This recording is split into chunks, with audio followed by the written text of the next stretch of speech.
Hey everybody, Brad C here, just getting ready for the upcoming bow season. I thought I would go with something a little more manageable this year and kind of get in touch with my feminine side. This is the Hunter Ann Hottie Gmax series. Comes in pink, and it is a beautiful little bow. Hopefully this is going to really land me a big deer this year. Just kidding, obviously. This is for the wife and to share with the nieces, but I thought I'd do a quick review on this bow just to see if it's any good and test it out here on the channel. So let's get this thing out and take a look. I'm going to rewind and give you a quick shot of the unboxing, and then we'll go from there.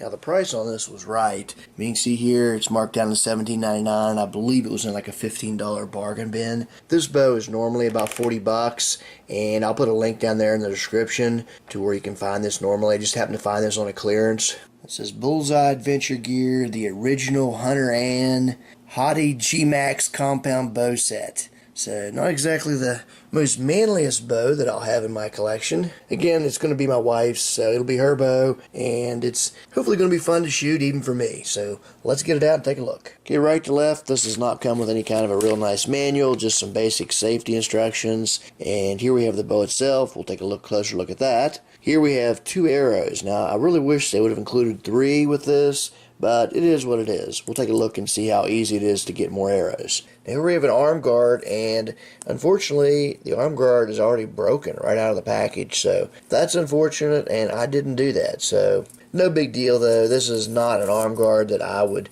recommend. I mean, maybe for a little tiny child this might be something to try to put on, but I think you're probably going to want to get a little bit of arm guard if you're going to be teaching a child how to use this bow. So this I'm probably just going to toss in the trash. Now here we have the quiver, and that's going to attach right onto our limbs.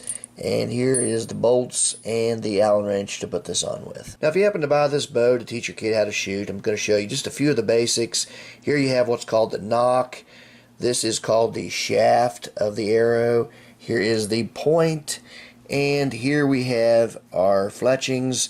I don't know if you can pick it up here on the camera, but here's an orange. These two are both orange, and then this one's yellow. The odd colored one always wants to be up. So when you knock your arrow, put it inside your bow, get ready to pull it back, you want this one to be pointing up. Now even though this handguard was a piece of junk, this quiver actually looks fairly solid and should do the job. So definitely no complaints there on quality. Now, these are by no means top quality arrows, but for a little bow like this, they should work nice. Now the bow itself is definitely the best part of this package, and it's very sturdy built. Let's look at a couple of things here. You're going to see it's got a nice grip on here, good comfortable grip. Here we have our sights, and those are adjustable. I'll show you on the other side, so you can move those.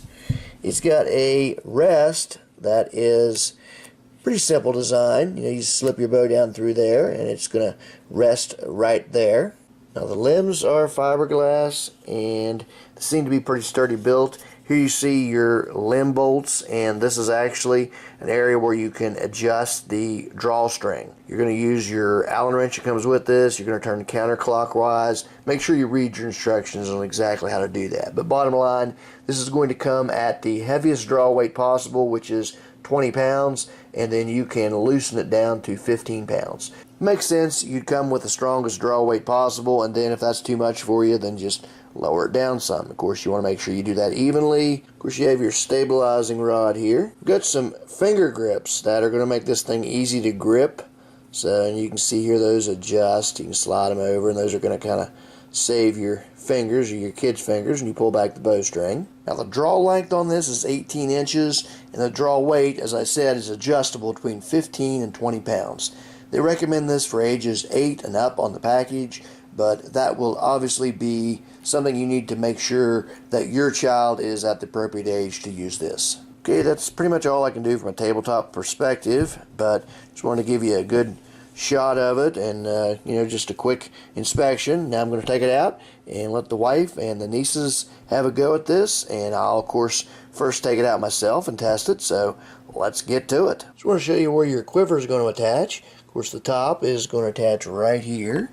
You can see here there's a kind of a hexagonal shape that your bolt's going to go down. Same thing down here at the bottom. So we're going to go ahead and put those in and get our quiver all set up. And here gives you a shot of how it looks with the quiver on there.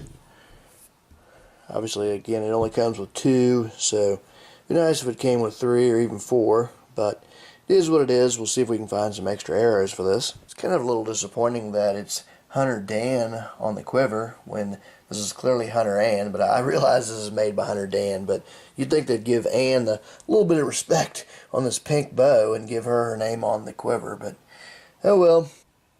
Alright, let's see what this little bow will do.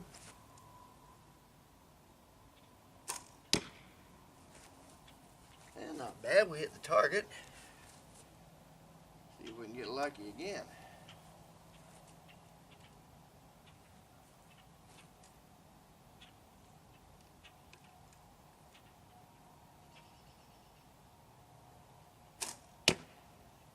And hit the target again.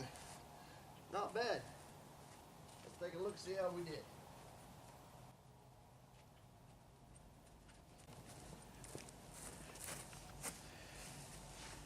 And we hit the blue, looks like both shots, and it was about 10 yards away. Not too shabby for first shots on this little thing. I don't know how much power it's got, but I don't think I'll be looking to take down a deer anytime soon. Maybe a fawn.